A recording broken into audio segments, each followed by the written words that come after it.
Je m'appelle Marie-Laure Staude et je suis accompagnante depuis 1997. Mon don de voyance vous a aidé à révéler et confirmer qui vous êtes vraiment dans le fond et à déceler quels sont vos dons, talents et particularités. Aujourd'hui, je suis heureuse de vous aider à cheminer vers un état de passionnaute. Remettre de la passion dans sa vie, trouver le bon sens, il n'y a rien de mieux. Et ça n'a pas de prix. Dans cette vidéo, je vais vous parler de l'importance des énergies du mois d'août dans ce coaching inspiré. Au cours des 22 premières années de 2000, nous avons eu la chance de vivre la ronde des 22 arcanes majeurs du tarot avec lesquels les voyants lisent l'avenir. Le tarot, je vous l'apprends peut-être, est un jeu avant tout. Et comme le jeu est vraiment une source d'inspiration, de développement pour l'humain, il a été utilisé à l'époque pour transmettre des connaissances ésotériques justement à l'être humain. C'est un moyen caché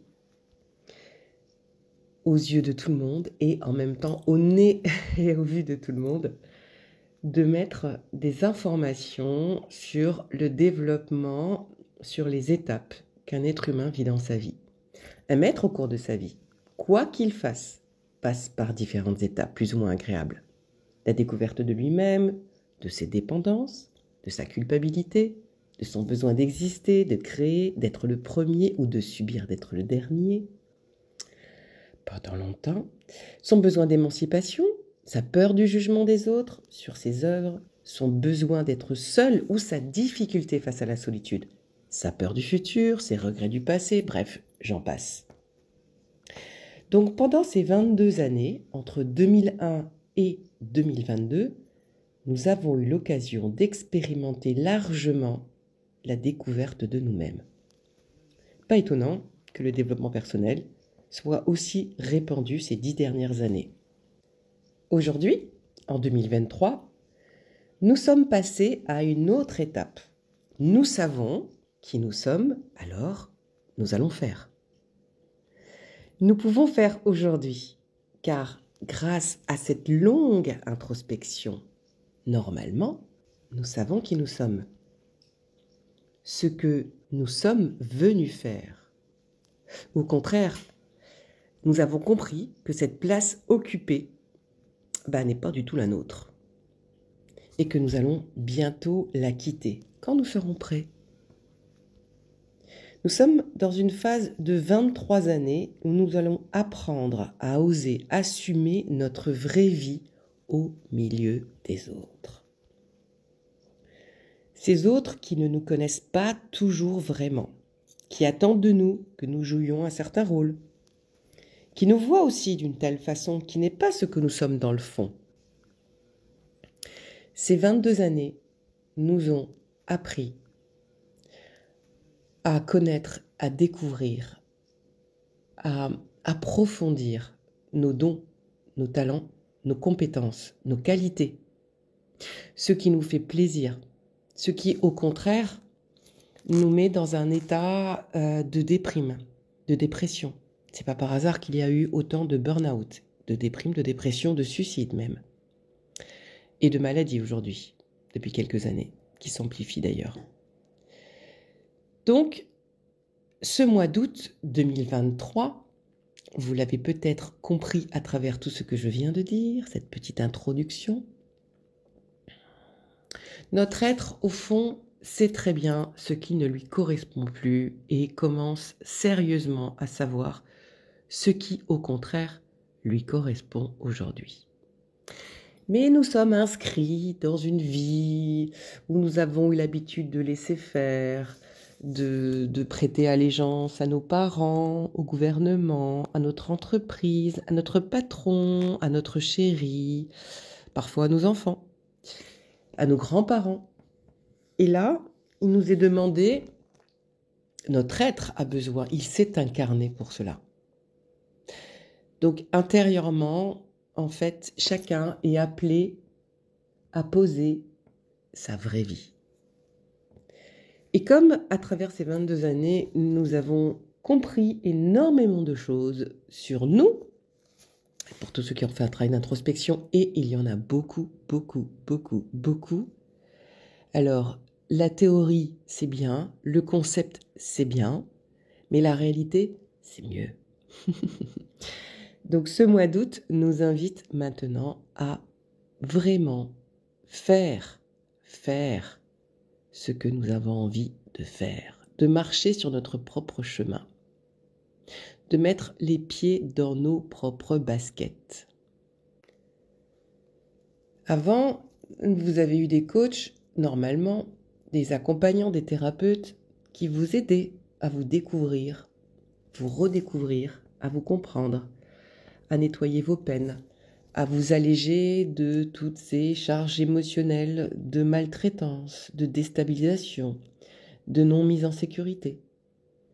Aujourd'hui, les coachs que vous allez trouver normalement vont vous aider à exister, à créer, à construire maintenant votre vie rêvée.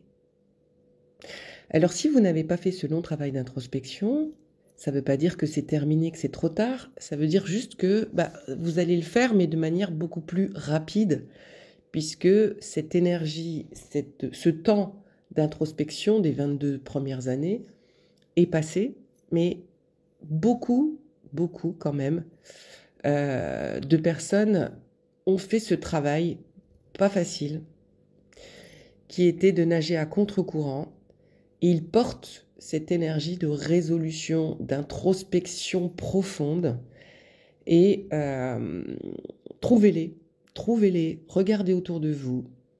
Ce sont peut-être des amis, ce sont peut-être des parents que vous n'avez pas vus depuis longtemps, ce sont peut-être vraiment des professionnels qui ont 10, 15 ans, 20 ans, 25 ans de métier. Cherchez-les.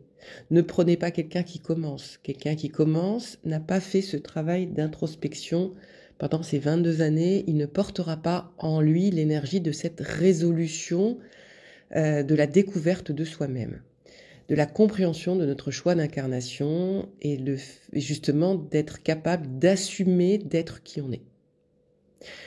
Donc, pour ceux qui ont fait ce travail, en tout cas, aujourd'hui, les coachs que vous allez trouver sont vraiment différents. Ils vont vous accompagner et votre énergie aussi va être de créer dans la matière. Voilà, de passer du concept à la réalité. Et la seule manière pour passer du concept à la réalité, c'est de passer par l'expérience. Donc, trouvez des personnes qui ont beaucoup d'expérience dans leur métier. Parce que, étant donné que normalement vous savez ce que vous avez à faire, maintenant il est important de l'apprendre concrètement. Vous étiez peut-être dans un métier intellectuel, dans la finance ou, je sais pas moi, dans la conception d'eux. Aujourd'hui, il est important d'entrer dans la réalisation, dans la matérialisation. Est-ce que vous êtes plus dans la tête à réfléchir, à analyser, ou plus dans le concret, à réaliser, à construire, à bâtir, à mettre en place, à mettre en œuvre, à traverser des étapes de la réalisation de votre concept? Posez-vous la question. Donc l'idée, c'est pas de vous dire est-ce que je peux le faire, est-ce que je dois le faire, c'est est-ce que j'ai envie de le faire. Si j'ai envie de le faire, soit j'y arrive tout seul, soit je n'y arrive pas encore tout seul, eh bien j'apprends à travers différents maîtres. Et là je parle de maître dans le sens de compagnon, d'artisan, quelqu'un qui a énormément d'années de métier et qui a envie de transmettre. Parce qu'il sait faire, il sait fabriquer, il est dans un état d'esprit de retraité où maintenant ses connaissances, ses pratiques, son expérience peut être transmise. Tout ça signifie que à partir de cette rentrée 2023, si vous n'enclenchez pas quelque chose dans le sens de ce qui vous parle, ce qui vous fait du bien, ce qui vous motive, ce qui vous stimule, vous allez sacrément vous ennuyer, vous allez vous emmerder. Ça va commencer à devenir sérieusement pénible, votre vie, votre travail. Là, il est plus question d'un travail pour gagner sa vie, pour payer ses factures. Il est question de mettre en place les pierres, l'édifice de quelque chose qui va vraiment vous faire vous sentir en vie, qui va vous donner le sens et vous révéler et vous faire ressentir le sens profond de votre choix d'incarnation, pour que vous puissiez vous dire: je ne suis pas là pour souffrir, je ne suis pas là pour subir, je ne suis pas un petit mouton, je n'ai pas envie de suivre le mouvement de la société qui ne va pas en s'améliorant, mais c'est vraiment comprendre que vous êtes venu faire quelque chose pour être heureux, pour vous sentir bien, pour vous sentir bien. Donc ça implique, pour se sentir bien, qu'on connaisse aussi ces sensations, qu'on soit revenu au sens, qu'on accepte de vivre ses émotions, qui sont vraiment des baromètres, qu'on puisse vraiment être prêt à agir et plus être simplement dans des réactions permanentes face à la difficulté de la vie, à la non-compréhension des autres, aux attentes des autres. Enfin bref, c'est vraiment une vie d'émancipation, de maturité, une vie d'adulte, où chacun accepte maintenant de vivre sa vie rêvée, dès maintenant. Ça commence par des petits pas. Ça commence par vraiment remettre en question ses fonctionnements, changer ses paradigmes. C'est simplement assumer de devenir qui nous avons envie d'être. Maintenant, si vous ne savez pas qui vous avez envie d'être, faites-vous accompagner. Je ne peux pas vous dire autre chose parce que c'était vraiment dans l'air ces 22 années. C'était très facile, c'était quelque chose que nous avions à capter, à choper. Quand vous regardez un petit peu ce qui se passe sur Internet, vous allez voir que tout le monde se pose cette question. C'est pas ceux qui ne veulent pas se remettre en question, qui ne veulent rien changer, c'est parce qu'ils ont peur. Ils ont peur de l'inconnu. Voilà, tout simplement. Donc, on est des habitudes. On a vécu dans un certain, comme je dirais, liquide amniotique qui nous a habitués à accepter des choses inacceptables. Mais pour survivre, c'est un peu le syndrome de Stockholm qu'on a tous vécu avec nos parents. Là, maintenant, c'est je me sens bien, je continue, je me sens mal, je ne pourrai pas continuer comme ça longtemps parce que mon corps est en train de tirer des sonnettes d'alarme. Ça, c'est la grosse différence aujourd'hui par rapport à il y a 10 ans ou il y a 20 ans, c'est que notre corps ne supporte plus. Tout a tellement été... notre espace a tellement été malmené par la pollution, par la mauvaise nourriture, par le stress, par le speed, par les attentats, par les crises sanitaires, par la crise économique, par la peur du lendemain, par la perte de nos proches, que notre corps ne supporte plus de la même façon qu'avant. D'ailleurs, l'espérance de vie a diminué depuis quelques années pour la première fois dans l'histoire de l'être humain. Donc, on est dans une décadence de quelque chose qui fait que notre corps, qui est quand même un émetteur-récepteur, qui est là pour capter ce qui se passe à l'extérieur et à l'intérieur. Regardez votre système immunitaire, et je vous explique exactement comment nous fonctionnons d'une manière entière au milieu du monde.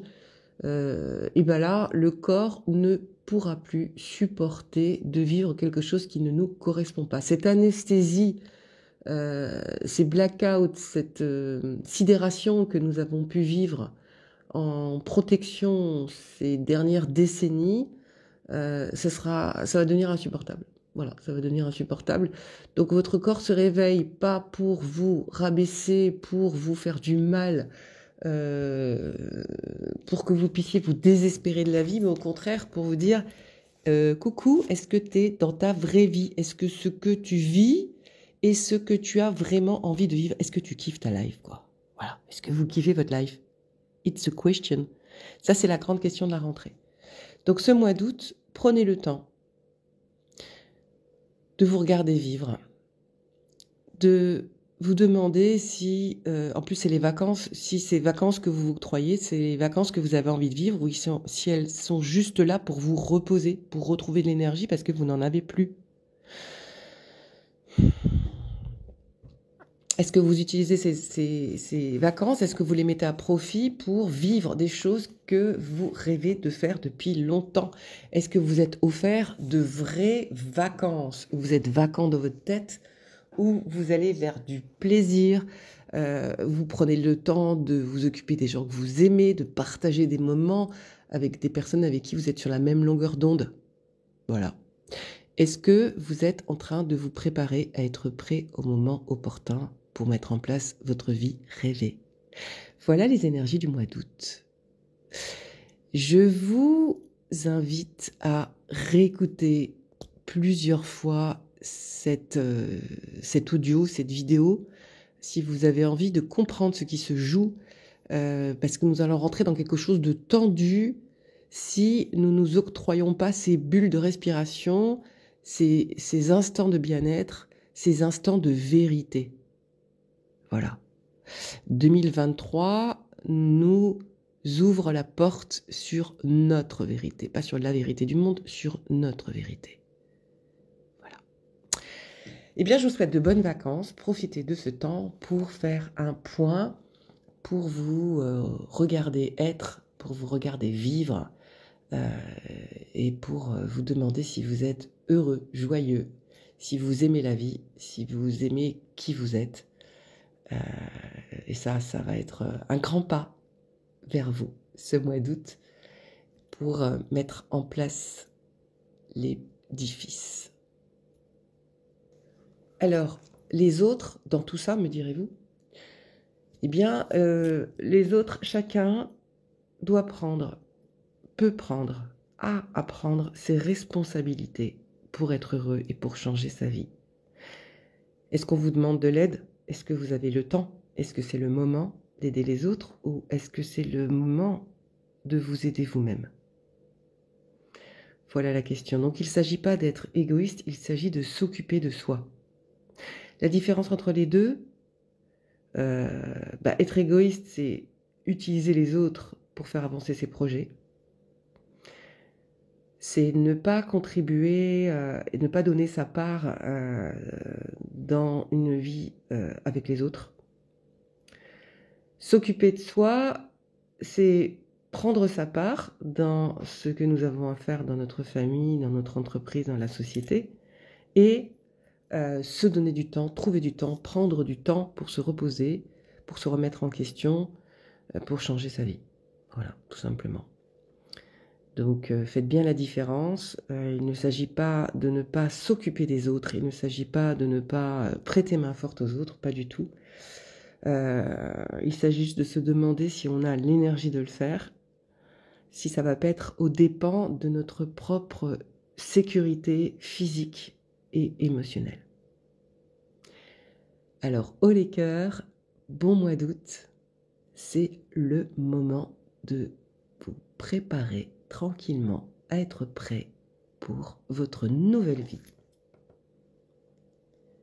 Seul ou avec les autres. Pour conclure ces énergies du mois d'août, je dirais que pour les éveiller, pour ceux qui ont compris que le monde qu'ils vivaient n'était pas celui qu'ils ressentaient, qu'ils espéraient, celui auquel ils croyaient, ressentir et vivre le sens profond de son incarnation, c'est vraiment, vraiment vital. Parce qu'il n'est plus question simplement de gagner sa vie pour payer ses factures. L'économie, l'inflation nous montrent à quel point ce n'est plus réalisable. On a une bonne situation professionnelle, on a un titre de propriété et pourtant on a toujours peur. Peur de perdre notre maison, peur de perdre notre travail, peur de ne pas toucher le chômage au cas où, peur de ne pas avoir de retraite. Donc l'acharnement que nous avons mis jusqu'à aujourd'hui pour gagner de l'argent, pour obtenir un super poste qui n'allait pas dans le sens de nos dons et de nos véritables qualités, tout cela nous montre que nous avons beau ramer, ramer, ramer, si nous ne faisons pas quelque chose qui nous fait du bien, qui nous fait plaisir, qui donne un sens à notre vie, la peur nous domine sans arrêt. Voilà. C'est un peu ma conclusion. Quand vous êtes dans une vie rêvée, quand vous êtes sur ce chemin-là, la peur est très très réduite. Elle n'existe quasiment plus. Sauf en cas d'extrême danger, c'est l'émotion de la peur qui survient pour vous prévenir. Mais sinon, cette peur complètement délirante qui trône dans nos têtes, dans notre ventre en permanence, ça c'est quelque chose qui s'achève, qui se réduit comme peau de chagrin et qui disparaît. Donc je ne peux que vous encourager à trouver, être, vivre votre vraie vie pour sortir de la peur parce que c'est vraiment pas agréable. Et c'est une émotion que je découvre seulement depuis quelques années et principalement cette dernière année. Et franchement, je suis heureuse d'avoir vécu 50 ans sans la peur. Maintenant, je suis contente de la vivre, l'émotion de la peur, parce que ça me prévient d'un réel danger. Mais cette peur que je rencontre chez mes clients depuis plus de 20 ans, cette peur permanente de tout, de l'avenir, du travail, de l'argent, de... Waouh, waouh, waouh, waouh. Et je ne peux que constater que cette peur est maintenue chez ceux qui ne font pas ce qu'ils aiment. Et quand on atteint, quand on commence vraiment à avoir la majorité de sa vie, donc au moins 50% de sa vie qui va dans le sens de ce que l'on aime, la peur s'est réduite de plus de 50%. Voilà. Donc majoritairement, on est heureux. C'était ma conclusion. Bon, et d'autres, encore une fois.